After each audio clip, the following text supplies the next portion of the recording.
Commissioner district మొత్తానికి ఒకే ఒక sheeting ఉంటుంది. ఇది స్పెషల్గా ఎందుకు అని అంటే పోలీస్ డిపార్ట్మెంట్లో చాలా కేసెస్ వస్తుంటాయి. ఎక్స్పెషల్గా ఉమెన్ కోసం వచ్చేదైతే చాలా సెన్సిటివ్ ఉంటాయి, చాలా ఫాస్ట్గా కావాలని అనిపిస్తుంది. అంటే వాళ్ళొక ట్రామా స్టేజ్లో, ఒక డిప్రెషన్ స్టేజ్లో ఉంటారు. అంటే ఎవరైనా అబ్బాయిల నుంచి హరాస్మెంట్ అవి ఏమైనా ఎదురైనప్పుడు అవి హ్యాండిల్ చేయలేరు కదా. సో వాటి కోసం తెలంగాణ స్టేట్ అనేది ఒక ఫస్ట్ ఇనిషియేటివ్ 2014లో తీసుకొచ్చింది. కాకపోతే దీని ట్రయల్స్ చేసి ఫస్ట్ హైదరాబాద్లో ఒక ఫస్ట్ స్టార్ట్అప్ చేసి దీని రిజల్ట్స్ బాగుండబట్టి మొత్తం స్టేట్ మొత్తానికి ఒక్కొక్క డిస్టిక్లో ఒక్కొక్కటి, అంటే కమిషనరేట్స్లో అయితే 2-3 ఉంటాయి. మనకి చిన్న డిస్టిక్ కాబట్టి ఒక షీటింగ్ ఉంటుంది. ఇందులో ఒక 6 మెంబర్స్ ఉంటాము. ఒక ఉమెన్ కానిస్టేబుల్ ఉంటారు, అది నేను. ఇంకా 5 మెంబర్స్ నా సీనియర్స్ ఉంటారు, సుపీరియర్స్. ఇన్ఛార్జ్ వచ్చేసి మాకు ఒక ఎస్ఎస్ఆర్ ఉన్నారు.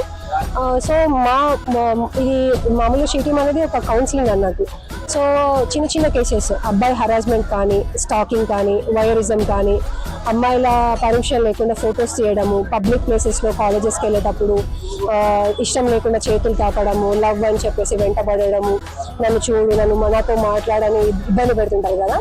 అయితే ఇది స్పెషల్గా దీని మెయిన్ స్పెషాలిటీ ఏంటి అని అంటే, ఇక్కడ కంప్లైంట్ ఇచ్చే వాళ్ళు ఎవరైనా సరే టీనేజ్ గర్ల్స్ అవ్వాల్సిన అవసరం లేదు.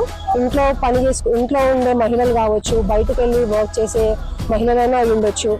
చిన్న పిల్లల నుంచి, అంటే మనం చిన్న ఇంటి దగ్గర ఆడుకునే పిల్లల దగ్గర కూడా ఇప్పుడు రేప్ అటెంప్ట్స్ అట్ అవుతున్నాయి కదా, అలాంటివి కూడా. కాకపోతే ఇవి స్టార్టింగ్ స్టేజెస్ అన్నట్టు, ఫస్ట్ తాకడం, ఇది మన దృష్టిలో పడ్డప్పుడు దీన్ని అక్కడే ఆపేయడానికి ఇది షీటింగ్ అన్నట్టు.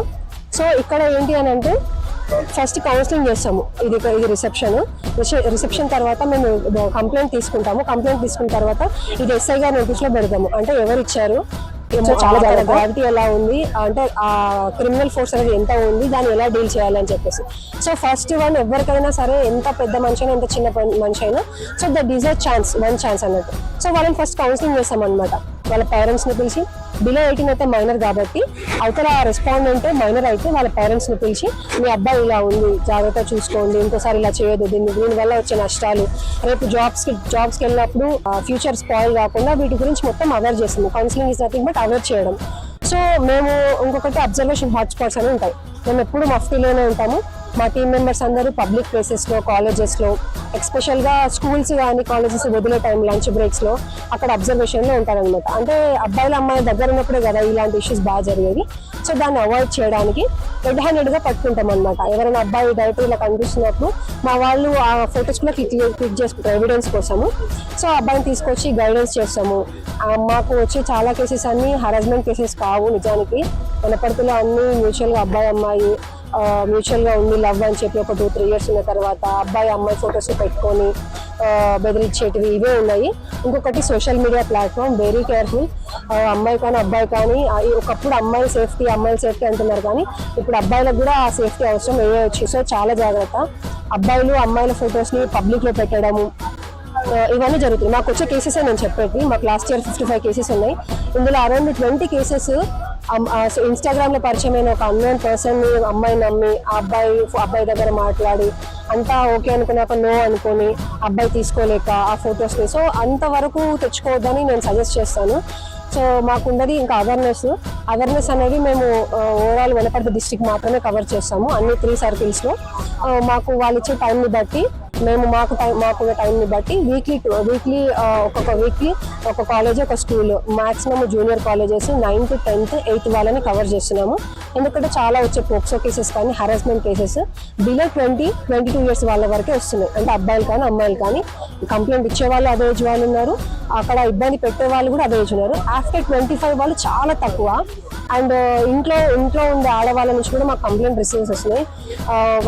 వర్క్ ప్లేస్ దగ్గర ఉండే హరాస్మెంట్స్ కానీ, సో అన్నోన్ నెంబర్ నుంచి కాల్స్ వచ్చినా, సో ఇలాంటివి చాలా జాగ్రత్తగా ఉండండి. అంటే ఇవి చిన్నవి అని చెప్పేసి లైట్ తీసుకోవద్దు. సో దీని ఎస్పెషల్గా షీటింగ్ యొక్క స్పెషాలిటీ ఏంటంటే, ఉమెన్ డీటెయిల్స్ని మేము బయటకు చెప్పాము. అది ఎవరైనా సరే, అది ఉమెన్ మాకు ఒక విక్టిమ్ లాగానే, మా టీం మెంబర్స్ వరకు ఆమె డీటెయిల్స్ ఉంటాయి, తను ఎక్కడ పనిచేస్తుంది ఇవన్నీ మేము చెప్పాము. అబ్బాయికి కూడా మైనర్ అయితే అబ్బాయి పేరెంట్స్ని పిలుస్తాము, అబ్బాయి పేరెంట్స్ సమక్షంలోనే కౌన్సిలింగ్ చేసి పంపిస్తాము. మేజర్ అయినా వాళ్ళ పేరెంట్స్ని పిలుస్తాము. పేరెంట్స్ అనేది మ్యాండేటరీ మైనర్ విషయంలో. మేజర్ విషయంలో మాత్రం ఖచ్చితంగా వాళ్ళ సిబ్లింగ్స్లో వాళ్ళ మేనమ్ అంటే వరుస ఉంటుంది కదా బ్లడ్ రిలేషన్ వాళ్ళని పిలుచుకొని మేము ఒక లెటర్ రాపించుకుంటాము. సో లేదు అబ్బాయి మళ్ళీ రిపీటెడ్గా మళ్ళీ ఇంకోసారి వస్తే మళ్ళీ ఒకసారి వచ్చింది అనుకోండి, అబ్బాయికి మేము ఎంఆర్ఓ దగ్గర బైండ్ ఓవర్ చెప్పిస్తాం అనమాట. అంటే క్రమశిక్షణ పద్ధతిగా ఉంటాము, డిసిప్లిన్గా ఉంటామని చెప్పేసి ఒక 1 year 6 months వ్యాలిడిటీ పైన ఫైన్ ఉంటుంది అది. సో అది తను ఆ రూల్స్ కాదని చెప్పి మళ్ళీ అమ్మాయిని ఇబ్బంది పెట్టాడు అనుకోండి, ఫైన్ ఉంటుంది. ఎంఆర్ఓ గారు రాస్తారు 50,000 1 lakh. కౌన్సిలింగ్ ఉంటుంది సార్, కౌన్సిలింగ్ ఉంటుంది. గ్రావిటీని బట్టి ఈపీటీ కేసెస్ కూడా వేస్తాము. లేదు ఇంకా పెద్ద క్రైమ్ చేసిండు అనుకోండి, కన్సర్న్ పిఎస్కి తీసుకెళ్ళి ఎఫ్ఐఆర్ చేపిస్తాము. సో చాలా వరకు ఎఫ్ఐఆర్ వరకు కావు, చాలా తక్కువ అవుతాయి. మ్యాక్సిమము ఈ స్టాకింగ్ వెంబడించడము, వయోరిజం, అమ్మాయి కన్సర్న్ లేకుండా ఫొటోస్ తీయడము, క్లాస్మేటే కదా అని చనువుతో మాట్లాడడము. ఒక్కొక్క అమ్మాయి ఒక సెన్సిటివ్గా ఉంటుంది, చాలా చిన్న విషయాన్ని కూడా తను తీసుకోలేక కంప్లైంట్స్ వస్తాయి. మాకు అలాంటి కంప్లైంట్స్ కూడా వచ్చినాయి, బాడీ షేమింగ్ చేశారని, క్లాస్మేట్సే సీనియర్స్ అని చెప్పేసి. So especially I believe that women కన్నా మెన్కి చాలా అవేర్నెస్ ఇంపార్టెంట్. అండ్ మమ్మల్ని కన్సల్ట్ అవ్వాలి అని అంటే మాకు ఒక ఇన్స్టాగ్రామ్ అకౌంట్ ఉంటుంది, షీటింగ్ వనపర్తి అని. లేదు అంటే వాట్సాప్ ద్వారా కూడా కాంటాక్ట్ అవ్వచ్చు. మాకు ఇక్కడ క్యూఆర్ కోడ్ ఉంది. లేదు అని అంటే మాకు అక్కడ వాట్సాప్ నెంబర్ కూడా ఉంది. లేదు మీకు ఇది నార్మల్ టైంలో అండి, రెగ్యులర్గా జరిగే హరాస్మెంట్ని అవాయిడ్ చేయడానికి ఎమర్జెన్సీలో ఏదైనా జరుగుతుంది అన్నప్పుడు 100 డైల్ చేయండి. 100 అనేది ఎమర్జెన్సీ కాంటాక్ట్ నెంబర్. వాళ్ళని కాంటాక్ట్ అయ్యి మా నెంబర్ కూడా కాంటాక్ట్ అవ్వచ్చు. ఇంత నెంబర్ గుర్తు పెట్టుకోలేకపోతే మాకు ఒక ఈమెయిల్ ఐడి ఉంటుంది, సపరేట్ ఇన్స్టాగ్రామ్ అకౌంట్ ఉంటుంది, వాట్సాప్ ద్వారా ఉంటుంది. కంప్లైంట్ అనేది ఖచ్చితంగా మీరు స్టేషన్కి వచ్చి ఇవ్వాల్సిన అవసరం కూడా లేదు. వాట్సాప్కి కాల్ చేసి మీ ప్రాబ్లము అన్ని లెటర్లో పెట్టలేము కదా, నేను ఉమెన్ ఉంటాను, నాతో మీరు పర్సనల్గా అన్ని చెప్పి మాట్లాడి మీరు నార్మల్గా మీరు ఒక కంప్లైంట్ ఇచ్చినా సరిపోతుంది. మేము దాన్ని మీరు రాకుండానే డీల్ చేసి మేము పంపిస్తాం. మీరు ఒకవేళ విల్లింగ్ ఉన్నారు, మేము వస్తాము వాళ్ళతో మాట్లాడతాము, ఎందుకు ఇలా చేసేది ఎందుకు అది ఏమైనా ఉంటే అది మీ ఇష్టము, మేము ఫోర్స్ చేయము, అది మీ విల్లింగ్ ఉంటుంది. చాలా మంది రారు, మేము వాళ్ళు రాకుండానే మేము అది క్లోజ్ చేసుకొని చేస్తాం. మాకైతే ఇప్పటి వరకు ఎలాంటి రిపీటెడ్ రెస్పాండెంట్స్ లేరు. ఫస్ట్ కౌన్సిలింగ్తోనే అంతా సెట్ అవుతుంది. Thank you from the sheeting Wanaparthy.